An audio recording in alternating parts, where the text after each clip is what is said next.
empezar con la pregunta. Eso es. ¿Por qué he grabado este disco? Pues bueno, desde pequeño me nació un poco la idea de dedicarme a la enseñanza, porque en el sitio donde nací y me crié sucedía una cosa que probablemente en otros sitios sucediera antes, y es que los hombres de campo que habían tenido la oportunidad de aprender y de estudiar en algún sitio fuera del pueblo, cuando terminaban la labor del campo, de los trabajos y las faenas, en su casa, por las tardes, en la lumbre, se dedicaban a llamar a tanto adultos como a niños del pueblo para enseñarles en sus casas, de forma totalmente voluntaria, gratuita, y aquello no tenía nada que ver con la ley ni con lo que se suponía que había que hacer, sino con la idea de un bien. Aquello que hacían aquellos hombres tenía que ser un bien para la comunidad, para el pueblo. A mí aquello me resultaba muy sorprendente, y aquellos hombres me parecían increíbles. Que se dedicaran a aquello me parecía algo casi de héroes, ¿no? Después fue pasando el tiempo, estudié, empecé en la educación no formal, en temas relacionados con educación ambiental. Mi formación primera fue en temas de naturaleza y biología. Pero me faltaba algo, porque aquellas tareas de educación ambiental no tenían relación con las personas con las que hacías los talleres, con las personas con las que hacías los cursos, y faltaba continuidad, también faltaba seriedad, y yo quería más. Entonces decidí estudiar magisterio y entonces me hice profesor. El trato con el alumno es el principio. Sin el trato con el alumno no puede haber emoción de aprender, no puede haber nada. La relación con el alumno es la que nos da la oportunidad diaria y casi infinita de ayudarles a ir aproximándonos a lo bueno, de ir haciendo buenas preguntas, de ir buscando las respuestas juntos si las hay, y de generar una confianza. Tiene que ser un bien la educación, y si no hay un trato y una relación no puede ser un bien, porque falta el punto de partida. Me han marcado muchas cosas, porque cada día suceden pequeñas cosas extraordinarias en el aula, en el patio, en los pasillos. Estábamos haciendo una ruta por el patio, viendo por qué determinado árbol tenía la hoja de una manera o tenía la hoja de otra, por qué un acebo, sus hojas tienen pinchos en la parte de abajo y en la parte de arriba no. Viendo por qué un pino tiene las hojas en forma de acícula y un arce no, y descubriendo que las cosas estaban bien hechas y que todo tenía un motivo. A veces difícil de ver, pero con una mirada más profunda se podía descubrir. Y cuando terminamos esa clase y volvíamos al aula, una niña me dice: Manuel, ¿podemos ir más despacio?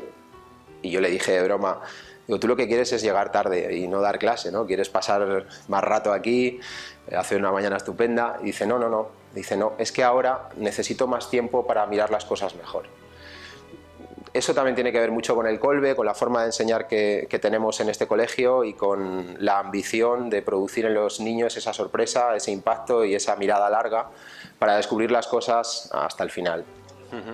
El Colbe para mí en un principio fue un rescate, porque yo había tenido una experiencia muy negativa en otro colegio, hasta el punto de decidir dejar de trabajar en la educación. Yo no quería seguir trabajando en colegios. Después de eso estaba en otro trabajo que no tenía nada que ver con educación, porque esa era la decisión que había tomado, pero recibí la llamada del Colbe.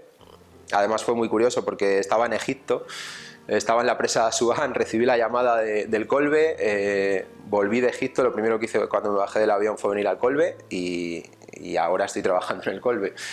En ese sentido, para mí representó un rescate, una oportunidad nueva de encontrarme con la profesión de educador.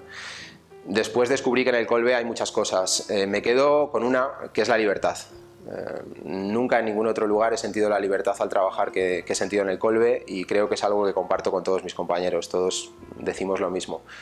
Y hay otra cuestión que tiene que ver con la corrección y con la forma de acompañarnos entre nosotros, y es que muchas veces yo soy consciente de que alguien se ha dado cuenta que yo me he equivocado, y los dos lo sabemos. Cuando digo alguien, digo un compañero o un director, ¿no? de cualquiera de las áreas o partes del colegio.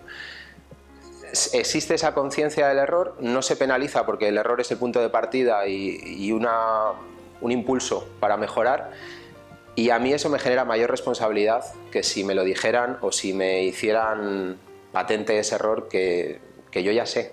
yo ya conozco, pero el hecho de que me traten así me genera aún mayor responsabilidad dentro de esa libertad que si me lo dijeran de forma explícita. Por suerte, trabajando con niños hay muchas formas de ver la belleza. Cada día trabajamos con contenidos de arte, de música, de historia, de ciencias, y todo eso está lleno de belleza. Sin embargo, yo me quedo con una combinación que a mí me parece perfecta para encontrar la belleza, que es la naturaleza y la infancia. Juntar esos dos ámbitos siempre da un resultado extraordinario. Me quedo con las experiencias de los niños trabajando en el huerto, al ritmo lento que el huerto pide, frenando la impulsividad, frenando el nerviosismo que hace que las cosas tengan que suceder ya, y viendo el resultado final en forma de belleza, en forma de frutos, de flores, de conocimiento por parte de los niños, es algo muy bonito. Eso a los profesores nos permite volver a ser niños, porque recuerdo en la infancia cómo cada cosa que era descubierta era una fuente de alegría y de satisfacción enorme. Nosotros tenemos el gran privilegio, la oportunidad de caminar con ellos en ese sentido, de volver a descubrir las cosas con ellos. Cada vez que das un tema es como si tú lo volvieras a descubrir, y esa es una buena forma de educar, porque te pones al nivel del niño e intentas entender qué estará pasando por su cabeza.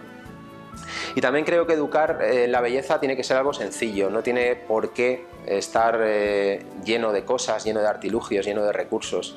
A mí me enseñó a leer y a escribir, y también las 4 operaciones básicas de matemáticas, mi abuelo, que después de trabajar en el campo se ponía conmigo con una enciclopedia Álvarez que teníamos en casa. Era probablemente el único libro que había en casa, era de mi madre y además le faltaban varias hojas, y con ese recurso único mi abuelo me enseñó pues lo básico de la antigua EGB antes de que yo fuera al colegio.